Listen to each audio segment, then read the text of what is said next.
mothers, so mothers be good to your daughters too.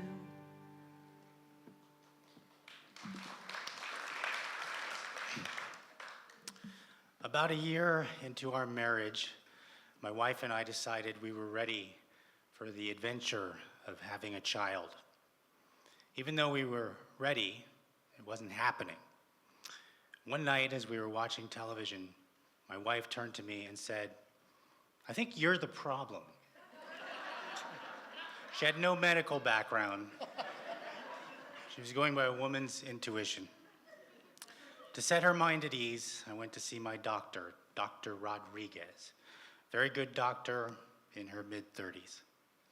I told her my wife and I were trying to have a kid, but so far, no luck. Dr. Rodriguez said she'd refer me to a fertility clinic.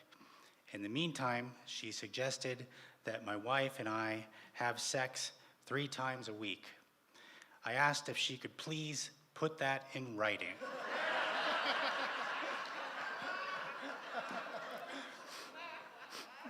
And she did, because like I said, very good doctor. A few weeks later, I went to the fertility clinic alone. A lab tech led me to a small room, about the size of a dressing room, department store. She handed me a specimen cup and closed the door. The room had a sink, a chair, a TV, and a DVD entitled Young and Horny Volume 4. A sticker on the DVD read, "Property of Fertility Clinic, please do not remove." I didn't watch the movie because I just wanted to get out of there. Plus, I had already seen it.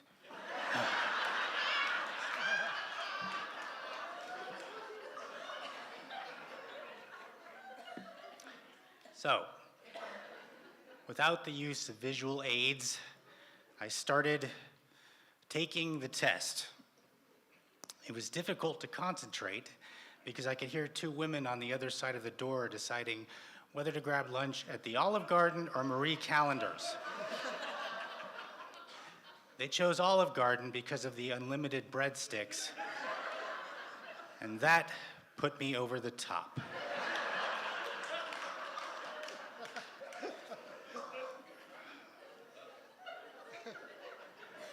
Once I completed my mission, I realized there wasn't a secret bank drawer where I could discreetly leave my sample, so I had to exit the room, cup in hand, walk down the hall, passing several employees, until I got to the last desk where a ponytailed woman was working.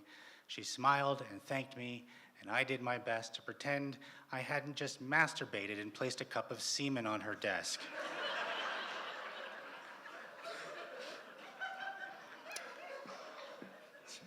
The next day, I got a call with the results. I was the problem. My count came in at 17 million. 17 million might be a high balance at Wells Fargo, but at the sperm bank, it's below the poverty line.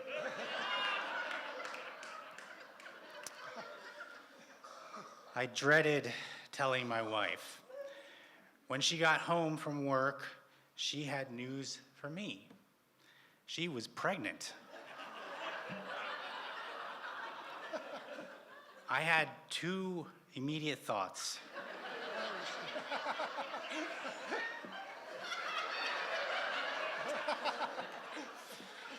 One, she was already pregnant when I drove to that office building and touched myself. I wasn't taking a test, I was just having a good time. And 2, I was going to be a father. Amazing. We heard the baby's heartbeat during our first appointment with the obstetrician. I asked the doctor for the baby's due date. She took out her phone and used an app to calculate it. October 12th, she said. From that moment on, October 12th became a date that loomed large. It was like when a hurricane is shown on a weather map getting bigger and bigger. only in my case, it was my wife's belly. By the time my wife looked like she had a basketball under her shirt, the baby was moving a lot, but I kept missing it. One night when the baby was particularly active, my wife put my hand on her stomach. I waited and waited. Nothing happened until I finally commented, "This is kind of like whale watching." In retrospect,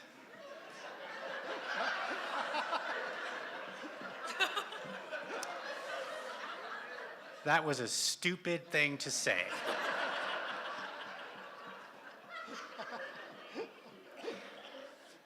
I didn't know what I was doing. This was a new experience for me, for my wife too. Hoping to get a few pointers, we had dinner with our friends, Anne and Mark. They had 3 kids and plenty of insight. Mark was upset when he found out I didn't have a birth plan. "You have to have a birth plan," he said. "You need to know where to park. Is she going to get an epidural? Will there be a shaman in the room?" I hadn't thought of these things because early on, my wife decided she did not want me in the delivery room. There's a small park on the grounds of the hospital. I decided the day our child was born, I would sit on a bench in the park, maybe have a snack.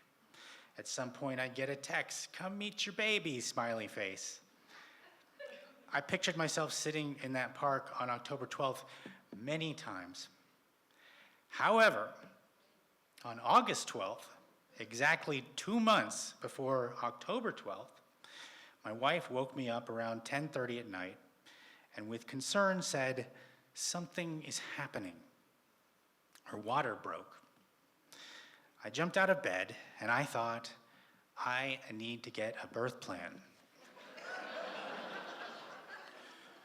First step in my plan, put some pants on. We were ready to leave within minutes.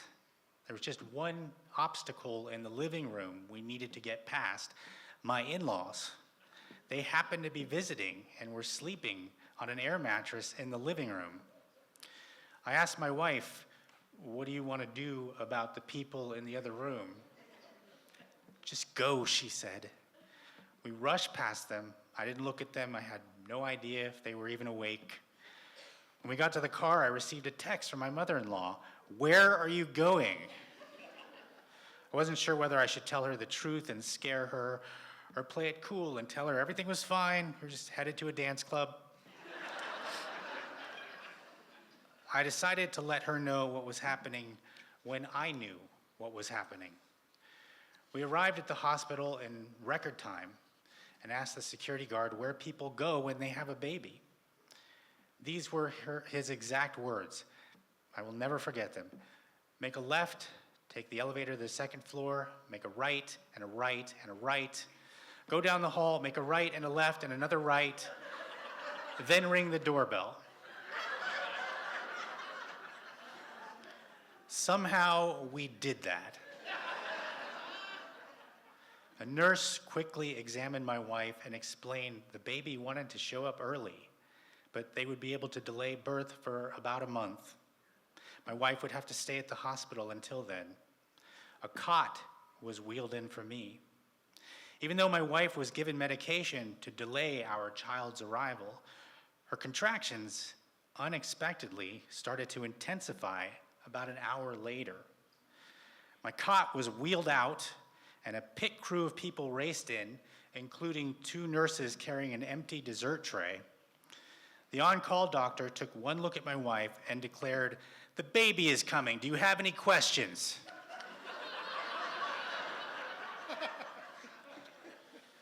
I asked if there was anything we could give my wife because she was in so much pain.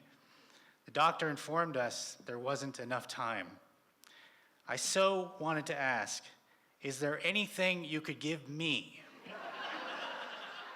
Because this is a really stressful environment.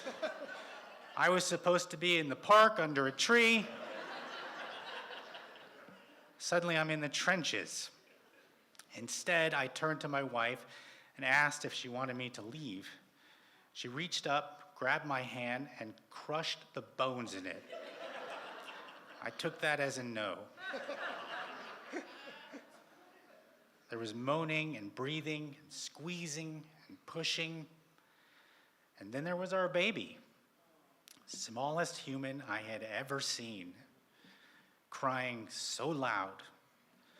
The doctor said, "That crying is fantastic." Our baby was put on the dessert tray and taken into the NICU, a place I never knew existed until I walked into one. It's a place where professional guardian angels care for premature babies 24/7, keeping them safe and protected and alive. That morning, I called my in-laws and I told them, "Surprise, you grandparents." As I waited for them to arrive at the hospital, I saw a group of pregnant women with their husbands taking a tour. They were so giddy and chatty, like they were on a field trip. I couldn't help but think, what a bunch of amateurs.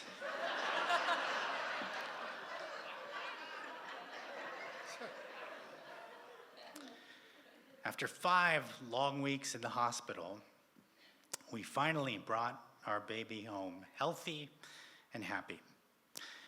My wife asked if I view her differently now that I'd seen her give birth. I'm slow sometimes. It wasn't until her question that I realized this was the reason she didn't want me in the delivery room. I did not hesitate to tell her, of course I view her differently. She nourished and nurtured and sheltered a life with her body and then brought that life into the world. All I did was have an orgasm.